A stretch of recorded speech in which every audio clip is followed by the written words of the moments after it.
The knock came at midnight, sharp, hesitant. I hadn't expected anyone. And yet instinct told me to rise. I opened the door. A man stood there, trembling, eyes red, lips parted in a silent apology that smelled of desperation. I barely recognized him. "Please, take her back," he whispered. The words hung in the air like ice, burning yet frigid. My mind cataloged every detail. The quiver in his voice, the crease in his forehead, the smell of cheap cologne masking fear. I said nothing. I let the silence stretch. Let him feel the weight of what he'd unleashed. Inside, I could still hear her laugh, the one I hadn't heard in 20 years, now echoing somewhere far away, attached to someone else. I closed the door.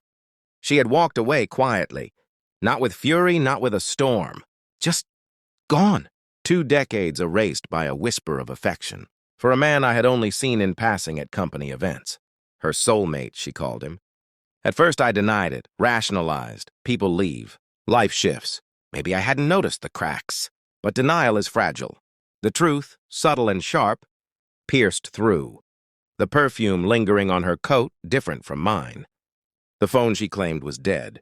Suddenly alive with messages I could hear in fragments. Laughter I didn't recognize. I replayed our last arguments, our last dinners. The smiles she once gave me, now repurposed. The betrayal was quiet, surgical. No fireworks, no screams, just absence. I remember the first time I considered that she might be gone for him. I felt the sting in my chest, cold, calculated. I did not yell. I did not beg. I observed. I watched. I traced. I collected small truths like a predator mapping a territory. Phone records, emails, lunch receipts. I followed patterns like a silent auditor, tracing her absence and the sudden appearances of him in her life. Every detail fit into a cold geometry. His favorite coffee, his corner office, the rhythm of their calls. They were careless, as if believing love blinds the rational eye. But I saw. I cataloged. Then came the silent tests. DNA kits, small inquiries masked as errands. Observations from a distance. I did not confront. I waited. Calm, unbroken. Each piece of evidence. Arrived like a piece of music. Minor chords. Shifting in tempo, building tension I felt in my bones. Externally, I remained composed. My neighbors would never guess the storm inside. But inside, I was rehearsing every possible confrontation, every path to clarity, every way to let them feel their error before I ever spoke. I held the paper as one might hold a scalpel. Precision mattered. Calm mattered. She came home that evening expecting normalcy. I handed her the envelope. No words.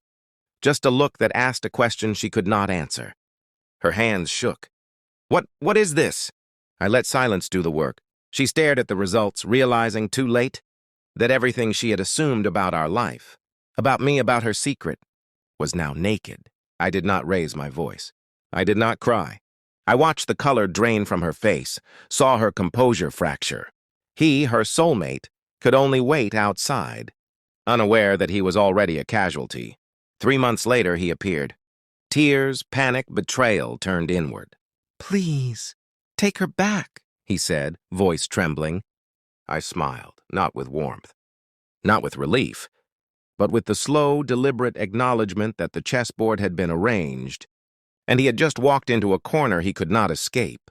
"Did you really think I didn't know?" I said softly. Every word a scalpel. He recoiled. The desperation, the confusion, the fear, it filled the space between us. I did not need to strike. I did not need to yell. The truth was enough. The weight of their choices rested in their own hands now. They felt it fully, painfully. I closed the door, leaving him in the dark. Let him wrestle with the ruin his own decisions had wrought. No one else needed to suffer. Just them. Cold, deliberate, complete. I stood in the empty hallway of my home. The silence was absolute. Her absence no longer cut. It clarified. I understood the patterns of human weakness, the anatomy of betrayal. Love was fragile. Trust was fragile. But intellect, observation, was forever. I lit a cigarette, drew the smoke into my lungs, and let it leave, slowly, quietly. I was not angry. I was not sad. I was aware. They had chosen. And I had chosen too. The final step was simple. Walk forward unbroken. The past was a lesson. The present was mine. The future, untouchable. and I would never let anyone underestimate me again.